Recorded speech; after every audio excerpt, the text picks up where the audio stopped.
final panel will focus on regional cooperation and global issues.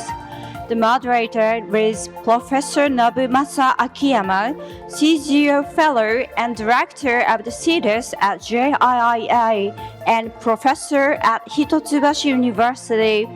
Now, Professor Akiyama, the floor is yours. Thank you very much for the introduction. I was assigned to moderate this panel, consisting of so many diverse, expertise, and so I think my task is almost impossible to achieve.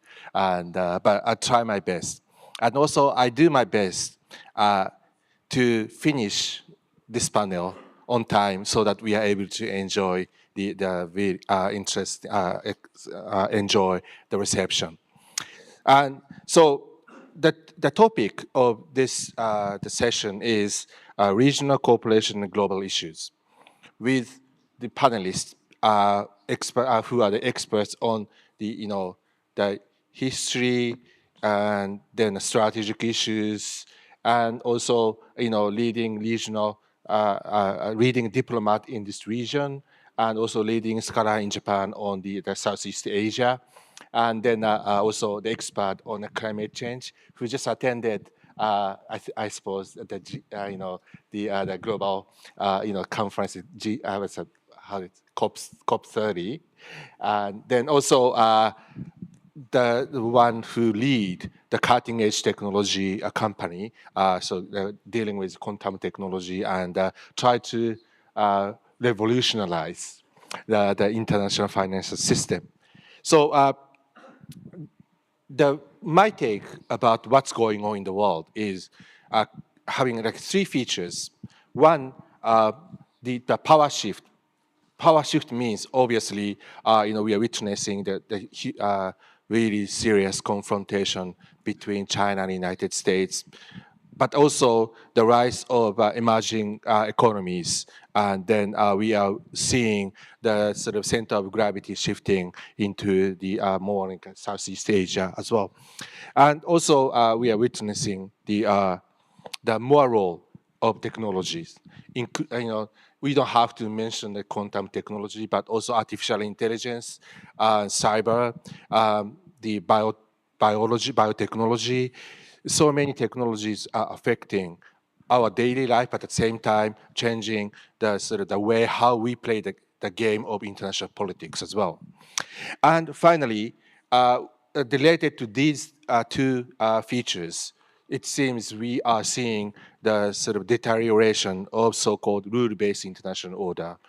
Some players are not respecting the international rules, which has been established for a long time, and also the norm that are supposed to be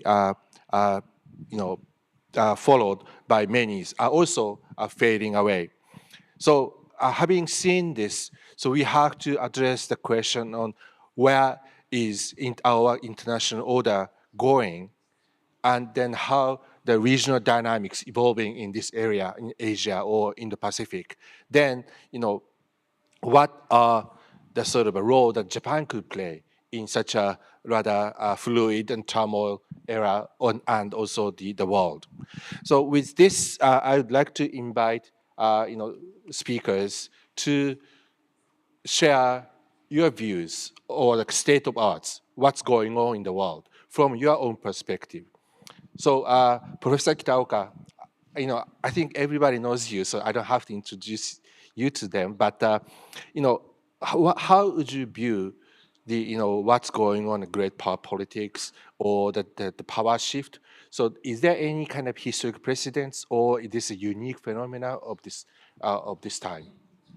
So I would ask, before begin, I would ask each panelist to comply with 5 minutes time limits. Since most of us are talking about the international rule-based order, why don't we just observe our rules as well? So having said so, Professor Kitaoka, the floor is yours. First of all, thank you very much for inviting me to this very important conference. And also, let me express my apology for my husky voice. I picked up a very bad cold while I was traveling to Central America. I picked up this cold in Guatemala and came back on Saturday, and I have not. I'm now on the way of recovering. Having said that, my view is just very simply stated. The post-World War II international order is broken, simply stated. First of all, the two of the very important pillars of post-World War II orders are, first of all, no solution of international conflict by power, and also free trade. And then this is a development after the reflection of a Great Depression in 1929. And the Great Depression caused, the many countries get together. Many countries, particularly the United States, try to defend their economy by raising their tariff. That caused a very bad effect on Europe, and which expanded to other parts of the world, and they went into the war. So those important two pillars, the peaceful solution of international disputes, that was broken by Soviet Russia, by Russian Empire recently, and then the free trade, principle of free trade was clearly broken by Mr. Trump, by his unique policy of by using tariff as weapon. And then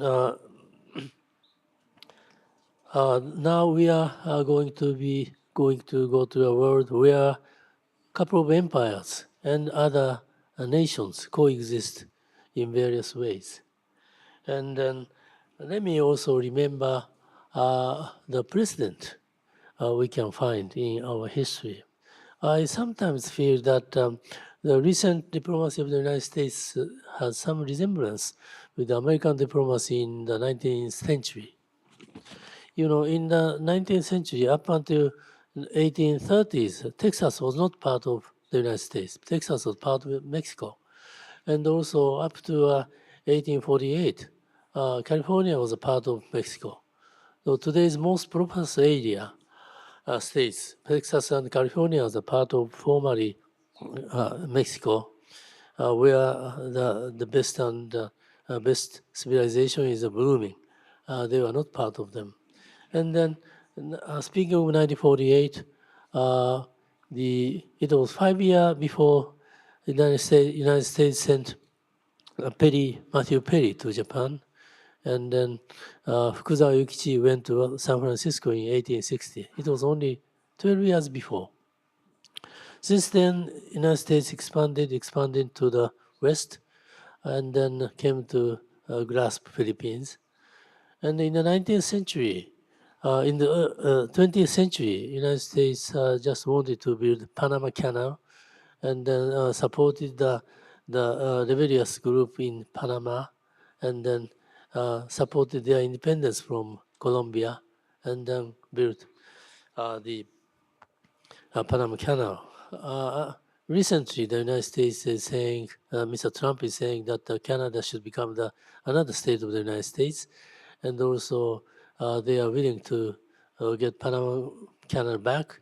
They also willing to purchase Greenland. This reminds me of what America was doing at that time. Now, as Mr. Trump says, we are going on. We will take the approach of America first. You should do the same.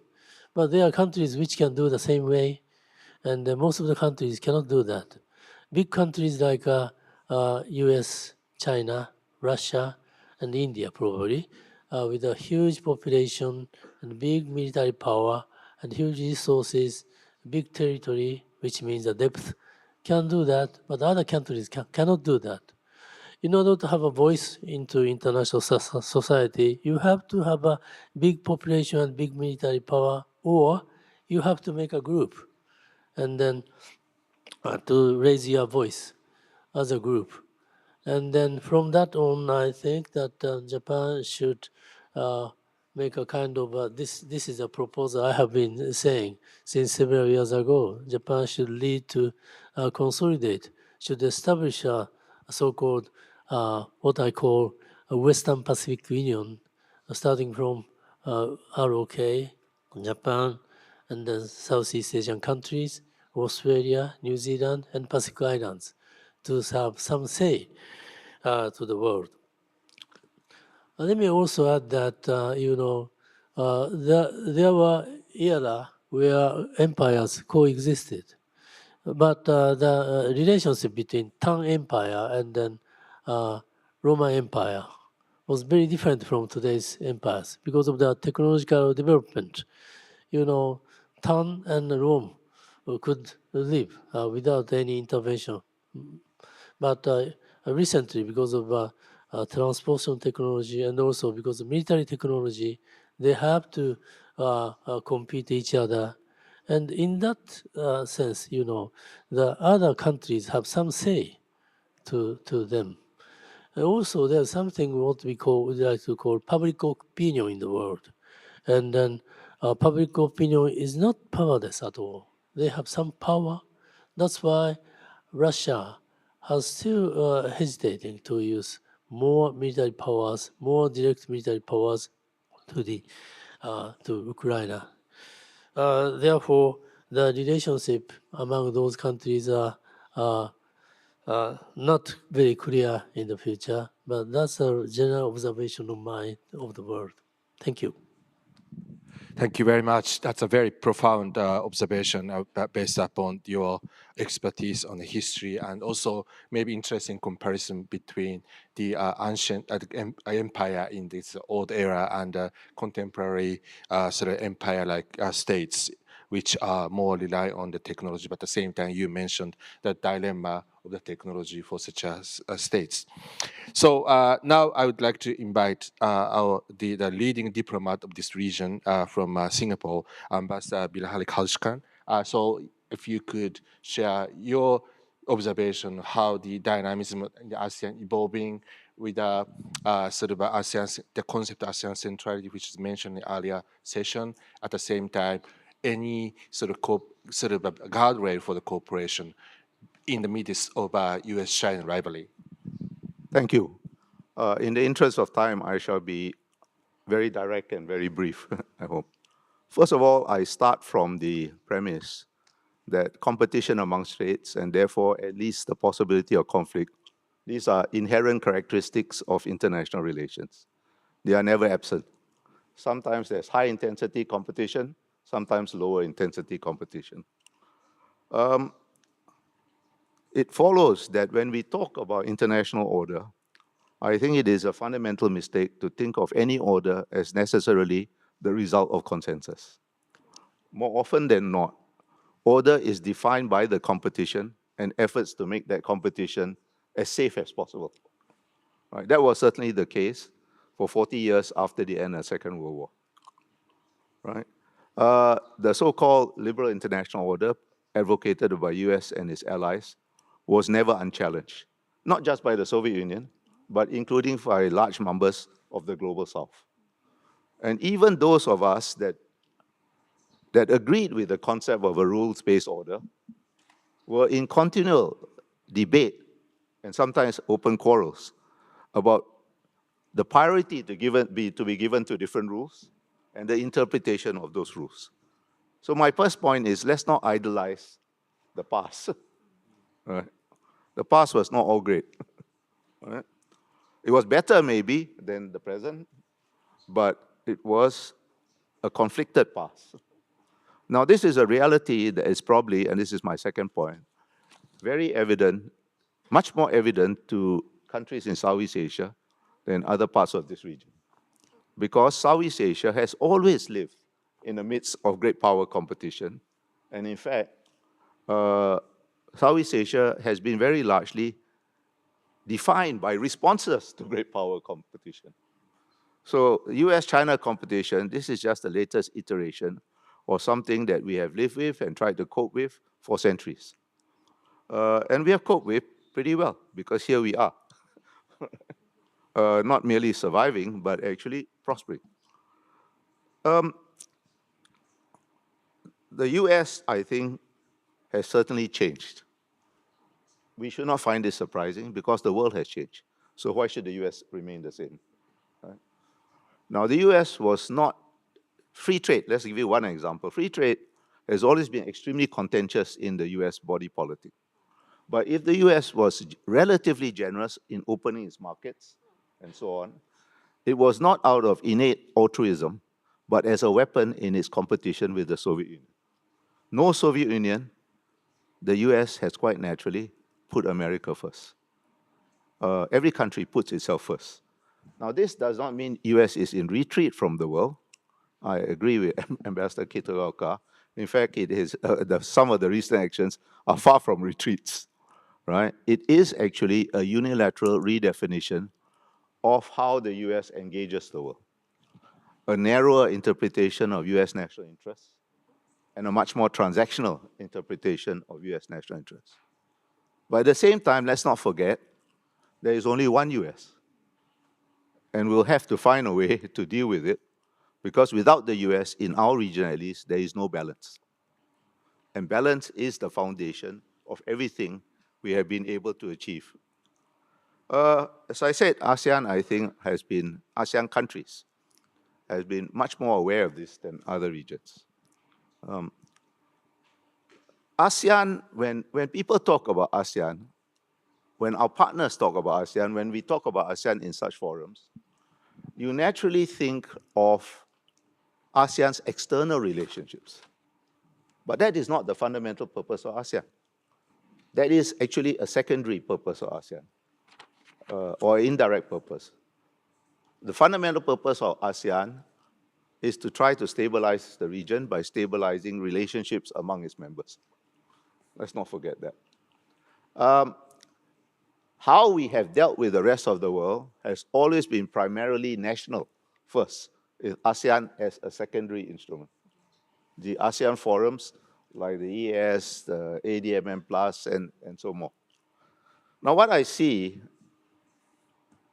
evolving is based on two fundamental realities. A, we have to deal with both the US and China. We talked a bit in previous panels about how to deal with China, but this is not a choice. We have to deal with both. Secondly, we have concerns about the behavior of both the US and China. Not the same concerns, but they are. The logical consequence of this is that countries in the region are going to work more together. Not in any grand overarching structure, but forming in a much more dynamic and fluid structure. Coalitions of countries are going to form around particular issues. They are going to dissolve and reform around other issues, and this is already happening. Mr. Trump did not want the TPP. Well, thanks to the late Mr. Abe, we have the CPTPP. And these are going to be transboundary things because the UK has already joined. The EU is thinking of joining. You have the Quad. And I don't rule out the ASEAN countries, or at least some of the members, working with the Quad, de facto, if not de jure, on some particular issues, for example, supply chain resilience or health. You have AUKUS, and I think I can envisage Japan and South Korea working with AUKUS. You have RCEP. You have other combinations that are in the process of being formed. And this kind of fluidity is actually a great opportunity for a country like Japan, particularly in Southeast Asia. Japan has been consistently the most trusted country of all the ASEAN dialogue partners. In one of the earlier panels, somebody made the point that China, among other countries, are trying to erode Japanese soft power and trust in Japan. Well, it's been a dismal failure. Right? Japan is still the most trusted country. And this brings me to this initiative. I think the CGO, the Center for Global Outreach, is the right initiative at the right time when this fluidity is going to characterize international relations. Japan has been playing a proactive role for many decades. Initially, mainly through the economic instruments, but recently the range of instruments has widened into security and so on. And I think the slight deficit is you need to find a way to tell Japan's story better. Right? And I think this initiative fits right into it, and I thank you for inviting me to be part of this launch. Thank you. It's very insightful.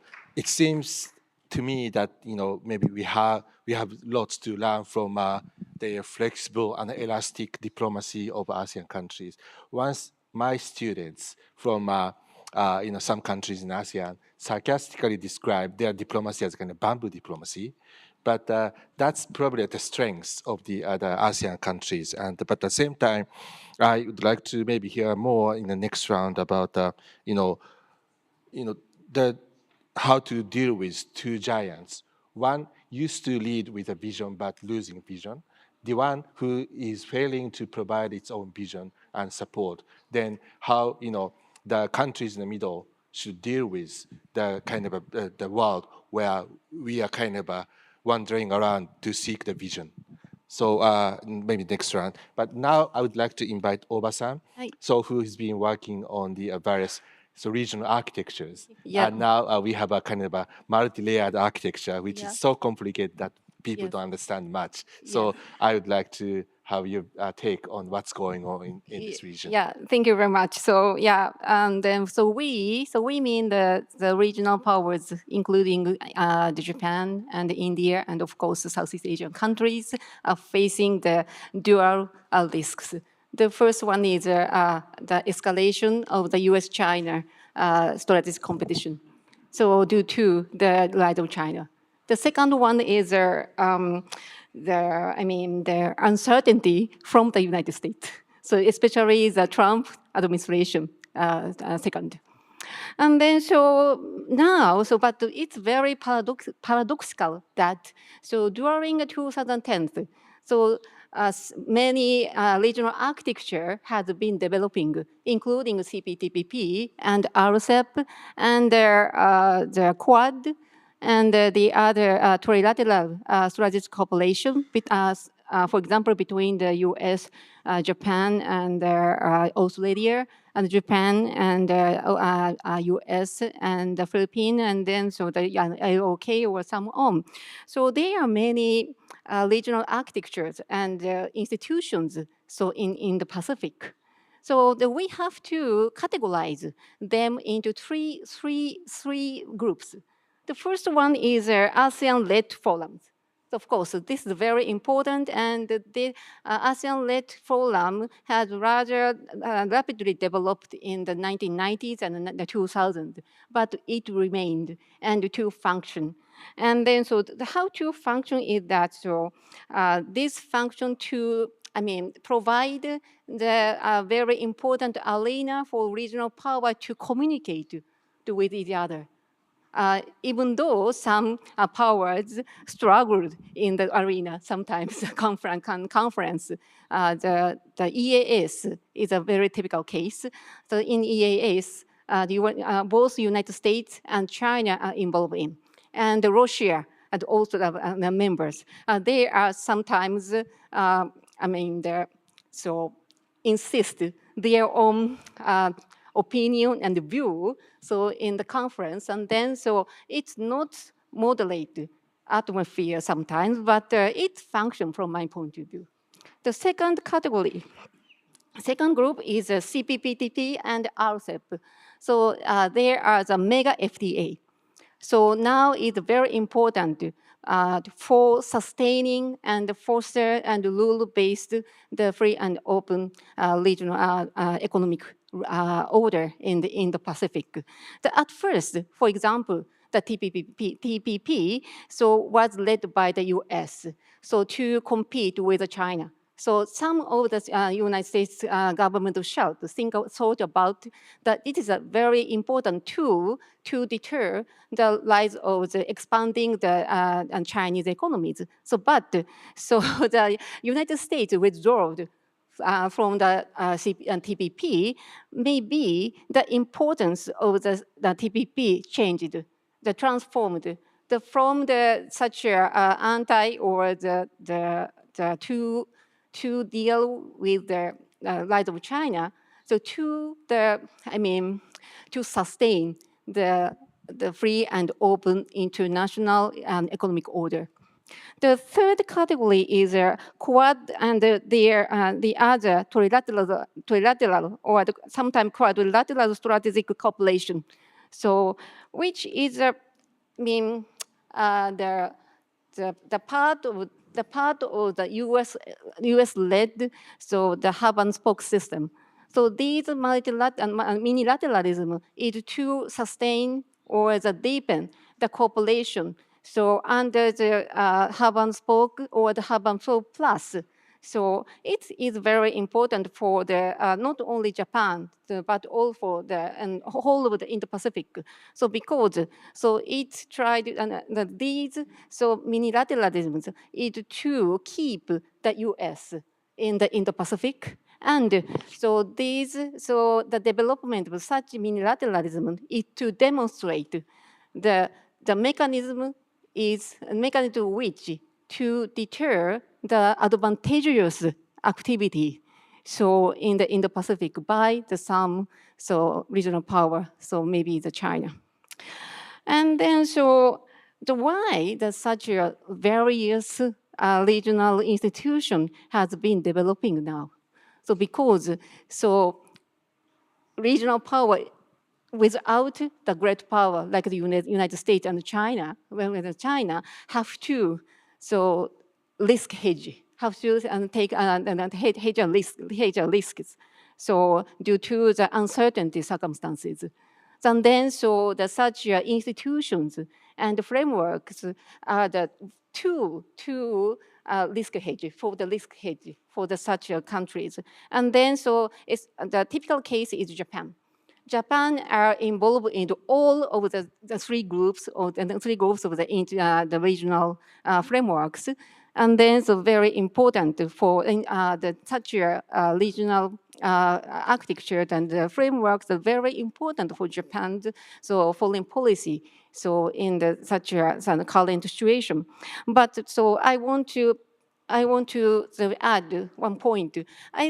From my point of view, the reaction and the view on the current circumstances from Japan and Southeast Asia are a little bit different.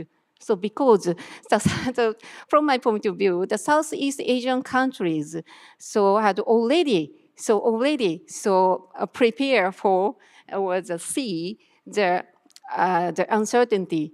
So under such uncertainty in the current situation. So because the Bilahari-san said, Southeast Asia is always under the great power rivalry. And then, but Japan, of course, Japanese people regard the international politics is dominated by the great power rivalries. But we have a safe shield of the United States. So we are heavily rely on the U.S.-Japan alliance. I don't think it's not good. I don't think so. And then we have to keep the alliance with the United States. We have to, the Japan have to diversify our diplomacy.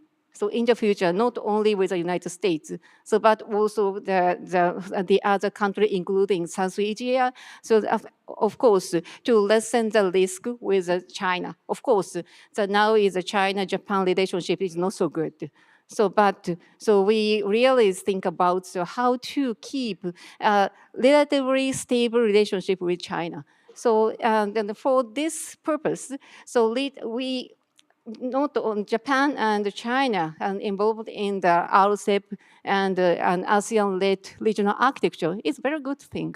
And then we have to use such a regional architecture, not only the ASEAN-led or the mega FTA and the mini-lateralism. Thank you very much. I think you touched upon also what Japan should do in the middle, but at the same time, I was interested in your categorization of three different types of the groupings or architectures that.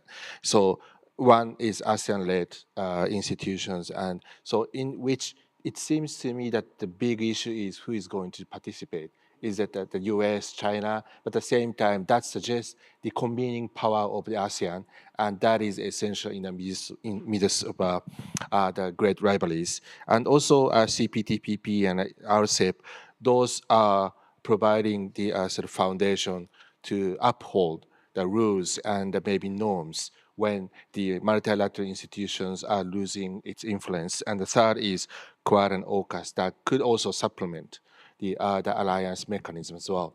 But you emphasize, but still importance is how to uphold the alliance, but at the same time, diversification of the diplomacy as well. Now, I would like to invite Takeuchi-san. I'm sure that you are addressing really difficult and a challenging question that is, when we are losing a strong leadership of the powers which are not willing to provide public goods, then do we still make a sort of relevant impact on the issue, global issues, so-called global issues, tackling the global issues like climate change and others? And obviously, we are mostly interested in hearing your view on the, one of the most divisive issues, which is climate change. And then what is the recent developments and what's going on in this issue? Thank you. Thank you very much. And thank you for inviting me such a wonderful panel. Although I'm not an international affairs person, but I'm a climate change and energy policy person. And I'm afraid my statement may exceed 5 minutes for the first question, but my answer to your second question is very brief, so please bear with me. And it seems that the major powers have weakened their commitment to climate change, but China continues to maintain its involvement in climate change. The reason why the United States and Europe countries have reduced their involvement in climate change issues is because they have not been able to profit from going green. Climate change is a global challenge, yet there has been an element of developed countries seeking to maintain their positions by restructuring industries, aiming to avoid being overtaken by emerging economies. Climate change is a global issue, so that means the market is entire world. This is very fascinating. Europe and the United States under the Democratic administration, particularly in the wake of the COVID-19 pandemic, aimed to rebuild their exhausted economies by gaining an advantage in green technologies, enabling them to do business with the world as their market. The US Inflation Reduction Act and EU's green industry support measures and CBAM have been criticized by developing and emerging countries as protectionism in green clothing. However, even if each country becomes a market, the willingness to pay for green value is not high. In order to foster green industries, it is necessary to first introduce carbon pricing and regulations so that green products can be sold in their own markets. These measures oblige their citizens and industries to purchase expensive green products. But this has its limit given the bad economic conditions in these developed countries. As a result, developed countries seem to have lost some of their previous interest in this issue. However, China continues to show a high level of interest. With the US out of the COP, it's likely that China will fill the position. Of course, they will not go so far as to support developing countries as a developed nation. The background to China's continued commitment to climate change is that if the world aims to go green, China will profit. China manufactures more than 80% of the world's solar panels. The presence of Chinese manufacturers in the EVs market is rapidly increasing. China has overwhelmingly strengths due to the several factors, including the China's government support, the presence of critical minerals and other resources within their borders. At least at this point, it is difficult to surpass China in the manufacturing of solar, wind, and EV technologies, which are considered as the main solutions.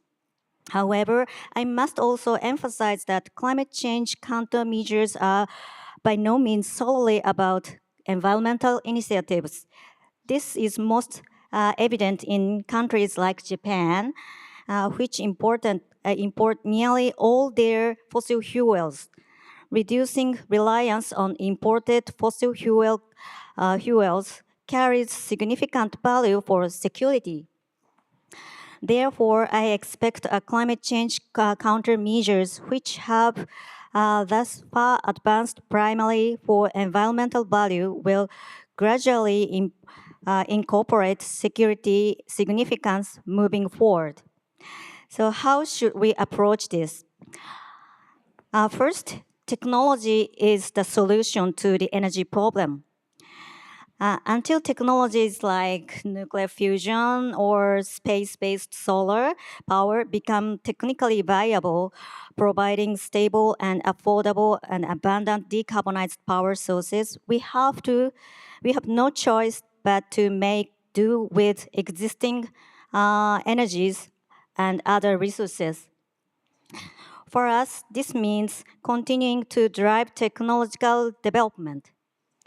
And we must collaborate with neighboring countries. This isn't just about physical connections like power lines. In fact, connecting with other countries means we won't need to maintain sufficient domestic infrastructure. So instead, what needed is for Japan and Southeast Asian nations to form a significant single market for natural gas procurement and operations, or for Asia to proactively propose mechanisms like bilateral CO2 credit mechanisms.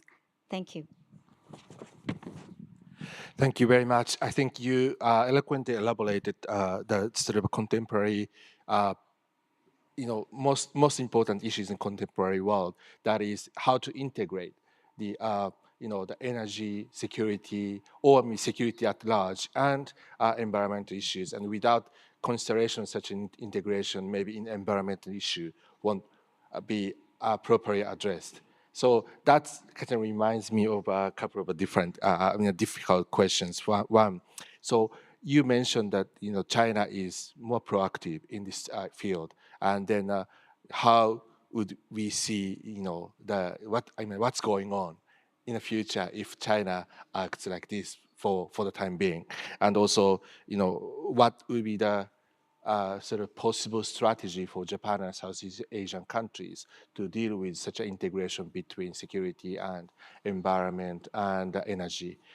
Maybe I would like to ask you later in the second round. Now, so Mr. Fusa, you've been working on the quantum technology and also how try to sort of bring more kind of stable and resilient financial systems, because now the technology, financial sector is most affected by the sort of revolutionary technologies, including the cyber technology and now the quantum technologies. So I think what I would like to listen to from you is, your observation on what is going on in the sort of financial international financial institutions as a very foundational key infrastructure to sustain international order, and then what would happen if the quantum technology are spreading around, maybe risks and opportunities. So, thank you very much, Professor Akiyama. So let me explain my background. I have been an alternative investor for 20 years, over 20 years. Did hedge fund, private equity, buyout investment, and also now venture capital. And I have been thinking about security, and I was interested in food security as well as cyber security. And for cybersecurity, as Professor Akiyama said, one of the important things is that we should not, in terms of security, one should not be too much dependent on one company or one country. However, that as you can see, the market capitalization of US is more than 70% of global market cap. So although US is an ally with NATO and us, however, that if you become too dependent on one country, then the President of the United States can suddenly raise a tariff, irrespective of your treaty, whatever you have before. So this is a sort of lesson about when you think about cooperation and competition, you need to think that you cannot be too much dependent on one country or one company. When you think about cybersecurity, cybersecurity used to be an addition for internet. For example, internet was developed so fast, and you want to have an option to have more secure network, and in which case you have to pay. However, with around 2030, you heard about 5G, 6G. Mobile network becomes also a competition internet. And so we have two options, which is good.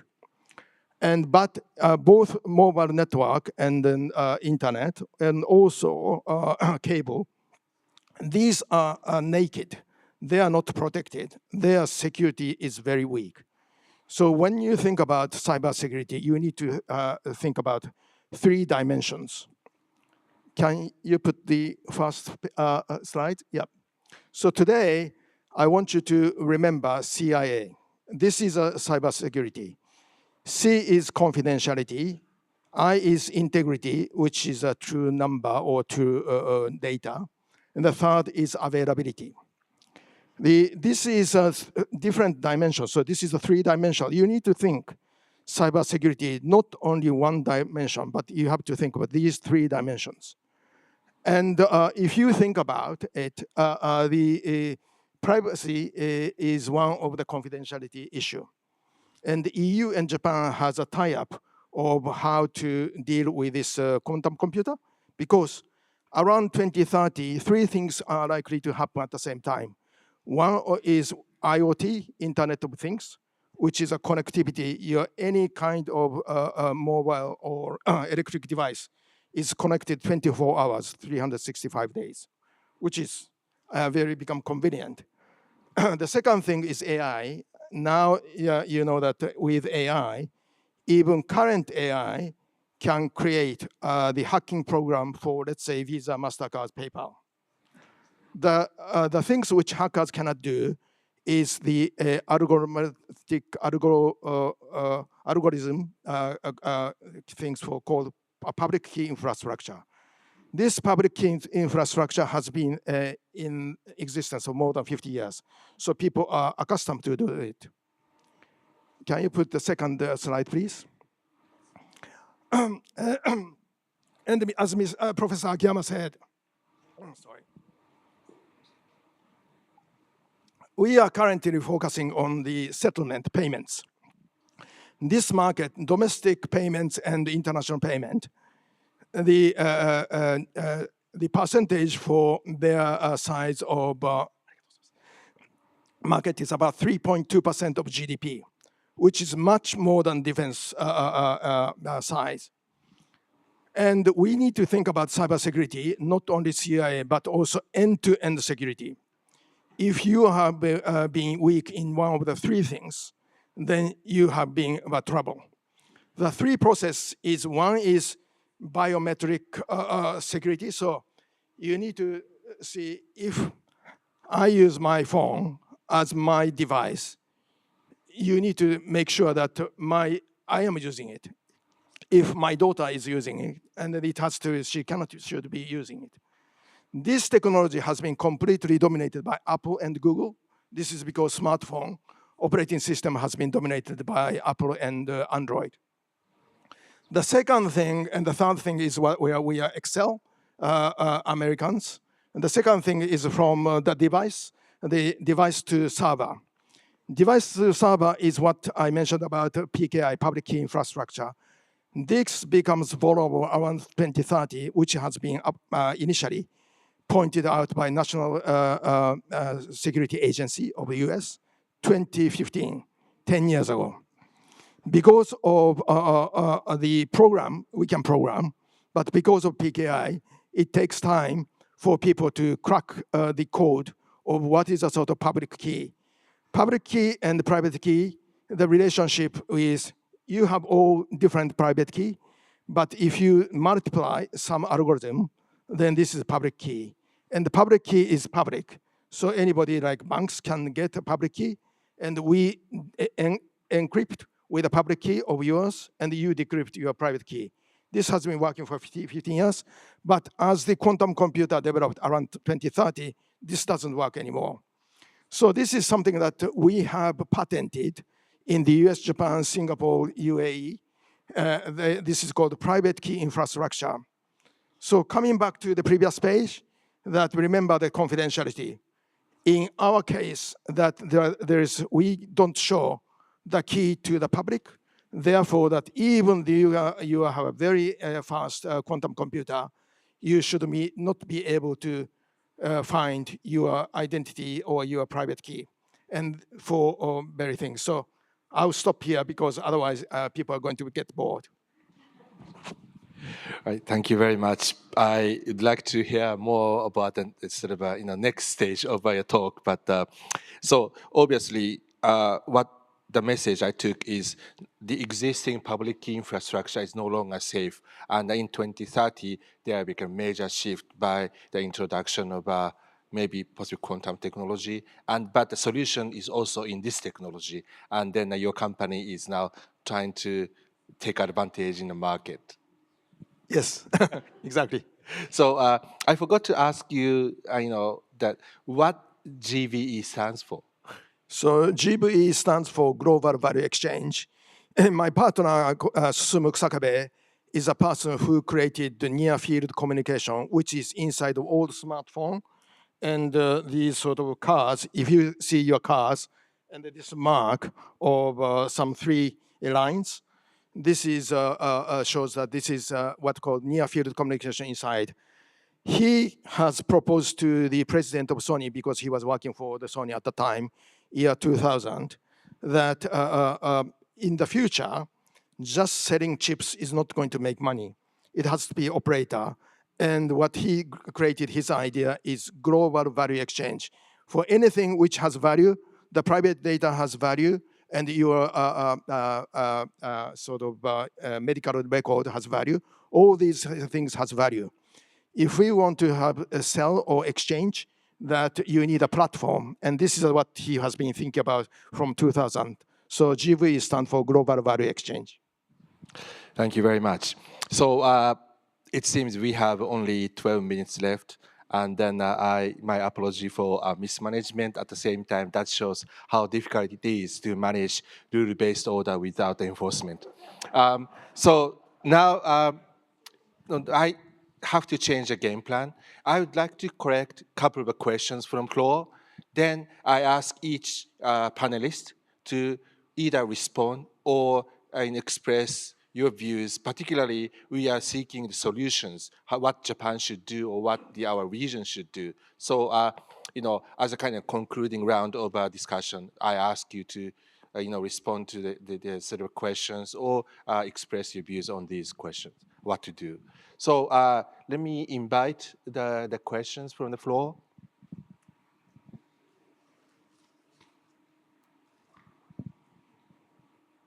No?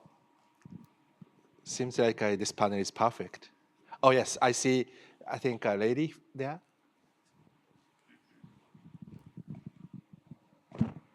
Thank you. My name is Chiho Horiuchi from Fujitsu Limited. My question would go to Professor Kitaoka.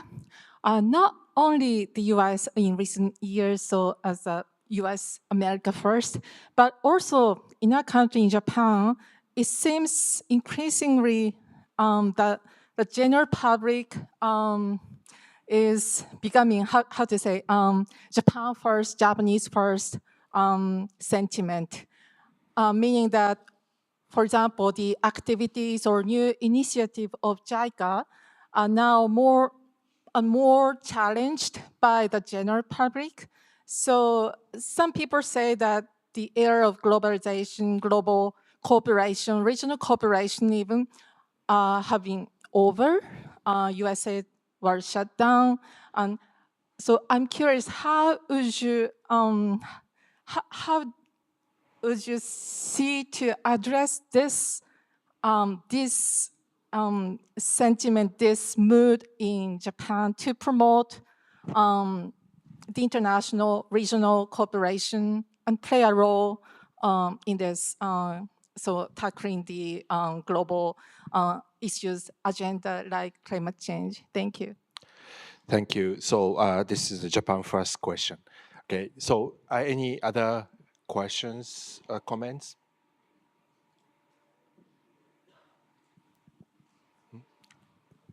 Yes, the lady there.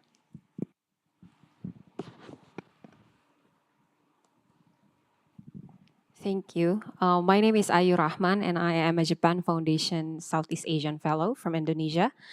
My question is, with more than 60 countries now building national AI strategies, how do you think the Indo-Pacific economies, especially which have or facing populations declining like Japan or South Korea, South Korea, redesign the trade and also labor framework so that AI-driven integrations does not deepen inequality, for examples, but also instead creates more equitable talent ecosystems with partnerships? So I'd like to address the questions to some of the panels. Thank you very much. Right, thank you very much. And maybe I take one or two. Yes, the gentleman here. 日本語でもいいですか？日本語でもいいですか？ Can I ask in Japanese? I have a question to Mr. FUSA. In 2030, suppose we have a quantum computing issue, and what's going to happen to the financial assets of Japan?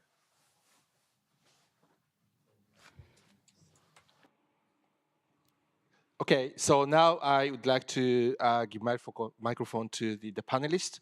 If you could include the response to the question, that would be great. But your prescriptions to the issues, questions that problem that we addressing in this panel. So Kitaoka Sensei. Okay, let me speak about Japan's ODA policy, which may include the response to you. ODA is, is different from country to country. Our approach is very unique compared to the ODA of other European countries. Our approach is, based on the concept that we will not, we will not give the money by charity. We will help you, and then this is based on our traditional way of business in Japan.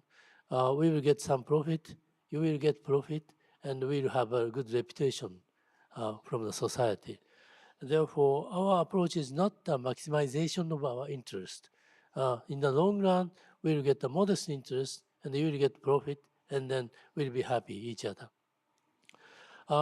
Probably by instinct, based on this approach, we started, say, for example, overseas volunteers in the 1950s, 60s, and also our approach was mainly on loan, while other ODA of other Western countries are mainly grant.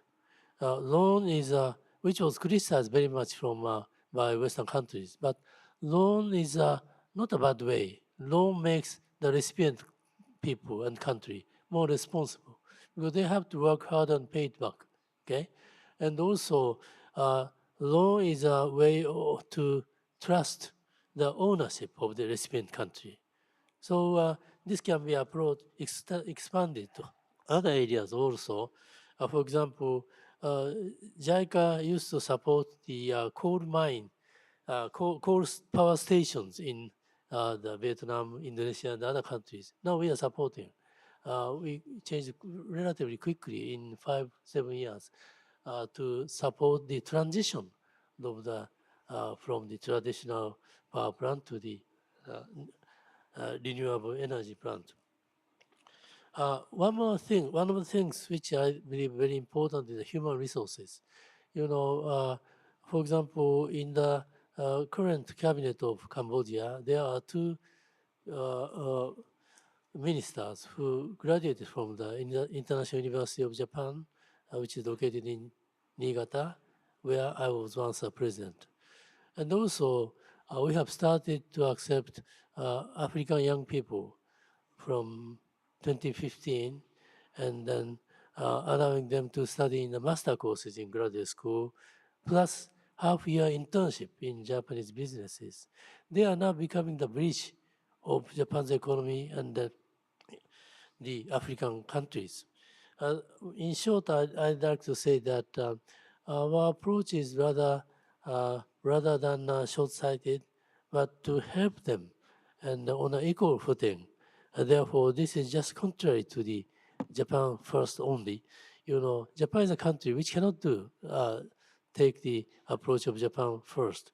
You know, just compare America first or Russia first or China first. It is only possible for the big countries which can go their own way alone. Therefore, I don't think Japan's interest lies in the creation of a mutual trust relationship with the like-minded countries, large, big, small, medium-sized countries, rather than superpowers. Of course, because of our location, geopolitical location, close relationship with the United States is a must, important, first of all, but still at the same time, we have to explore our frontier of diplomacy with the other like-minded countries. Thank you. Thank you very much. So, Bilahari-san, give us a punchy line on what ASEAN can do and Japan should do. Look, the last question about Japan first points to a problem that almost every country is facing in some degree, in different ways. The solution to that is your domestic politics for every country. If you can manage the domestic politics, you can manage the international complexities. If you lose control of your domestic politics, everything else becomes impossible. Thank you. I don't think you're addressing a specific country, right? Including my own. And thank you very much. And Oba-san, so final words. Final words, yeah, thank you. So regarding the Japan first problem, so maybe the advent of the Japan first, the discourses is indicating that the Japan is facing the very serious challenges. So this challenge is the possibility of the dissolution of the national integration, or as a nation, Japan as a nation state. So the majority of the Japanese people used to have the consensus. So we don't know in detail, but the ODA is very important and to contribute to facilitating the circumstances around Japan. So, but such consensus is now the collapsing now. And then so it's very serious. And then so maybe public diplomacy is more important than before. So not only to outreach, but also to inward Japan. So we have to show and indicate why the ODA is important. So why we have to consider the Japan is in the world as well as in the Asia. So this is very important. Thank you very much. Thank you very much. So Takeuchi-san, give us a preview of what you are going to say as a member of a sort of a growth strategy meeting about the nexus of security, energy, and environment. Yeah, thank you very much. And I believe that technology is what will solve this problem. Technology is the key. However, we humans have not yet attained ideal energy technologies. So I can say that regional cooperation is extremely important, especially in transitional period. So introducing regionally common, ideally globally common carbon pricing is one solution, yeah, but the impact of rising energy costs varies by countries, making it politically extremely difficult. So for Japan, the approach may instead involving using platforms like ASEC for technical cooperation, advancing practical CO2 reduction through mechanisms such as bilateral credit systems, and navigating the transition period by procuring and sharing natural gas with Asian countries. That's my comment. Right, thank you very much. And also that lead into the question to the FUSA-san as well. Can Japan remain competitive, or can Japan regain the competitiveness through this, in this, innovative world? Well, in fact, as you can see from this year's Nobel Prize winners, that Japan is now good at developing some fundamental sciences. However, the application to that into the global strategy is very poor for many, many years, since probably 1995. And 1995 is a year until that time that Sony was #1 technology brand, but then Microsoft has taken over, and the US GAFA and Microsoft and NVIDIA has taken over completely. So Japan has a chance. If Japan has transformed your thinking, just like current Prime Minister is trying to change about how strategic mind, global strategic mind is very important. And can I answer also to the question about how the banks is going to do in 2030 when this problem or PKI happens? I think banks has to change because of the stable coins and central bank digital currency. The speed of settlement is going to change, which means that banks, their sort of business model of earning fees is gone. It is in competition. So I think banks has to go back to credit creation, which was originally why banks is allowed to give a leverage to 10 times and give a people. But because of, in Japan especially, because of low interest rate, people has shifted from credit creation to fee business, which is actually bad for Japanese small companies, right? So I think this is one of the things which I want Professor Takeuchi to mention in the growth strategy meeting, that banks should go back to their original mandate, which is going to create the credit. The other thing is that Japan is already hacked by North Korea. Ukraine has been hacked by Russian, and Albania has been hacked by Iran. So you have to watch these Russia, Iran, and North Korea, and possibly probably China, because we believe that these 4 countries has a national hacking team. And already Japan has been hacked by probably North Korean, by coins, stable coins, or a cryptocurrency, and also stockbrokers. So it is a matter of time that banks is going to be hacked. Thank you very much. I think that's been a really rich discussion, and it's beyond my capacity to sum up this discussion. But the message I took is, one, I think we need a narrative to further facilitate the cooperation. 2, the technology can be a sort of a source of power, but which could possibly further accelerate the divide of the world, but at the same time could be a solution. So we need a narrative for many countries engage and to share the sort of benefit of technology as well.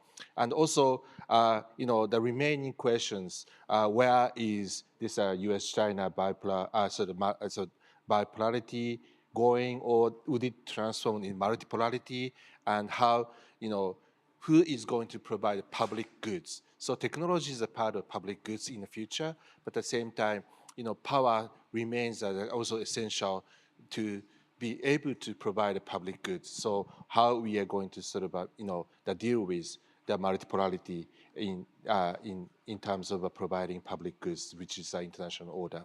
So with this, I'd like to thank all excellent panelists, and my apology for not giving you enough time to express your views, but please join me thanking the panelists. Thank you very much. Thank you very much for the wonderful discussion.